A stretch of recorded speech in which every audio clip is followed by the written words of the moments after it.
They argue the data shows many victims are also Muslim, and that reducing the crisis to a one-sided religious persecution story ignores criminality, poverty, corruption, and state weakness. Nigeria's government is also extremely sensitive to that label. Officials in Abuja insist that the security forces are fighting all terrorists and armed groups, regardless of religion, and they reject the idea that the state is targeting or abandoning a specific faith. So you have two parallel stories. From Washington, a decisive Christmas blow against ISIS terrorists, who, in Trump's words, have hunted Christians for years. From Abuja, a joint counter-terror mission, yes, but within Nigeria's sovereignty, and not a crusade framed along religious lines. Strategically, this strike raises big questions. Is this a one-off show of force, or the beginning of a more muscular U.S. campaign against ISIS Sahel and other jihadi groups in West Africa?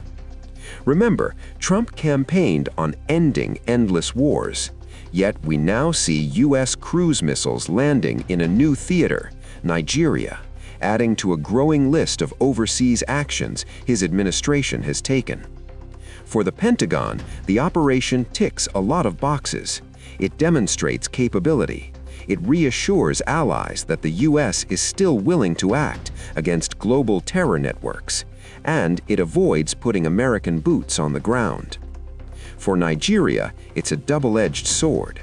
On one hand, American firepower can take out hardened militant camps that are hard for Nigerian forces to reach or destroy.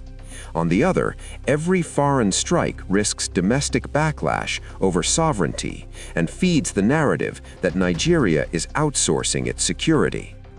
For local communities living under the shadow of ISIS-linked violence, the hope is simple: fewer attacks, fewer massacres, fewer nights spent wondering if gunmen will storm their village.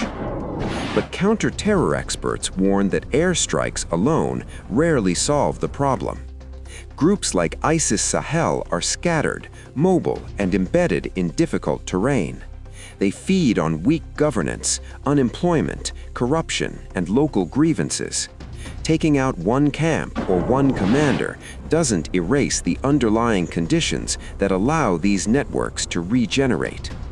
So, where does this leave us?